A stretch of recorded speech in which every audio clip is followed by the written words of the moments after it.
महादेव। आप सभी का मेरे चैनल पर बहुत बहुत स्वागत है। कैसे हैं आप सब? मैं आशा करती हूँ दर्शकों, आप सभी स्वस्थ और सुरक्षित होंगे। दर्शकों, आप सभी जानते हैं कि सावन का पवित्र माह चल रहा है और साथ में पूरे 19 साल के बाद सावन के साथ अधिक माह का महासंयोग हुआ है। अधिक मास के होने से सावन पूरे 2 माह का हो चुका है।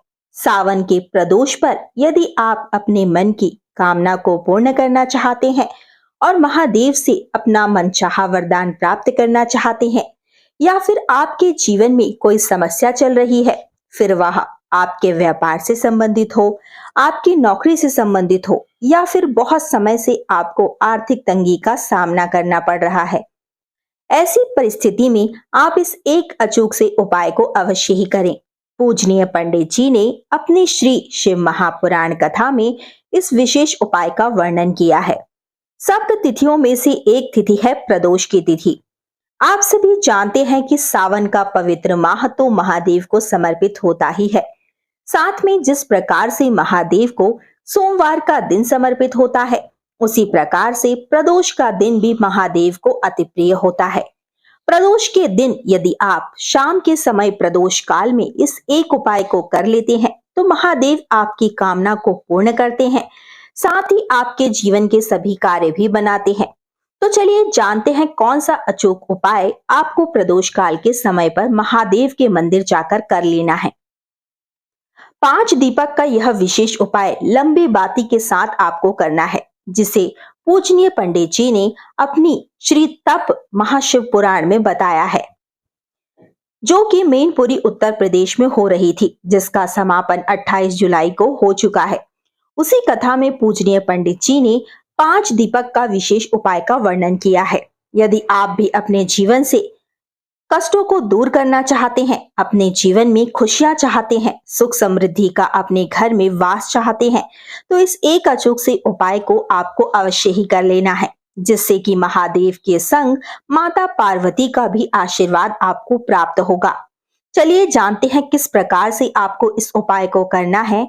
सही तरीके से यदि आप इस उपाय को करते हैं, तो महादेव आपकी कामना को पूर्ण करते हैं, साथ ही आपको मनचाहा वरदान भी प्राप्त कराते हैं। सबसे पहले तो आपको 5 दीपकों की आवश्यकता होगी। अब आप चाहें तो आटे के दीपक तैयार कर सकते हैं या मिट्टी के दीपक भी आप ले सकते हैं। दोस्तों, यदि आटे के दीपक आप बना रहे हैं, तो उस आटे में आपको नमक का प्रयोग भूलकर भी नहीं करना है। साथ ही में आटा भी उतना ही लेना है जितने आपको दीपक तैयार करने हैं अपने इस उपाय के लिए। दीपक तैयार होने के बाद सभी दीपकों में आपको लंबी बाती लगानी है। साथ में शुद्ध देसी घी के दीपक तैयार करने हैं।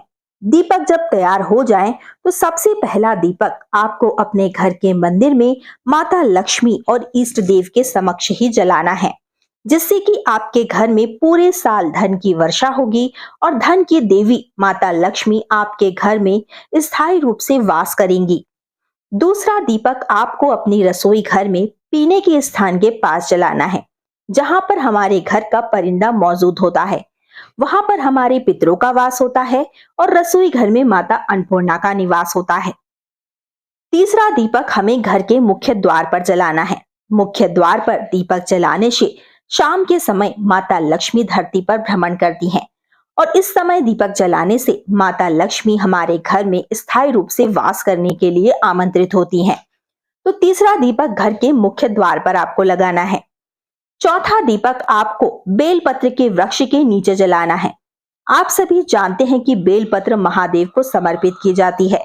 उसी प्रकार से बेलपत्र के वृक्ष में स्वयं ही देवादिदेव महादेव का वास माना जाता है। 3 बार श्री शिवाय नमस्तुभ्यम मंत्र का उच्चारण कर दीपक आप अवश्य ही वहां जलाएं। और 5वां और अंतिम दीपक आपको शिवालय जाकर, यानी कि शिव मंदिर जाकर शिव जी के समक्ष में आपको जलाना है। ध्यान रखें, शिवलिंग पर आपको ऊपर की तरफ दीपक नहीं रखना है, नीचे की तरफ ही शिवलिंग के पास में नीचे दीपक रखना है। 11 बार श्री शिवाय नमस्तुभ्यम मंत्र का उच्चारण कर अपनी कामना को कहें।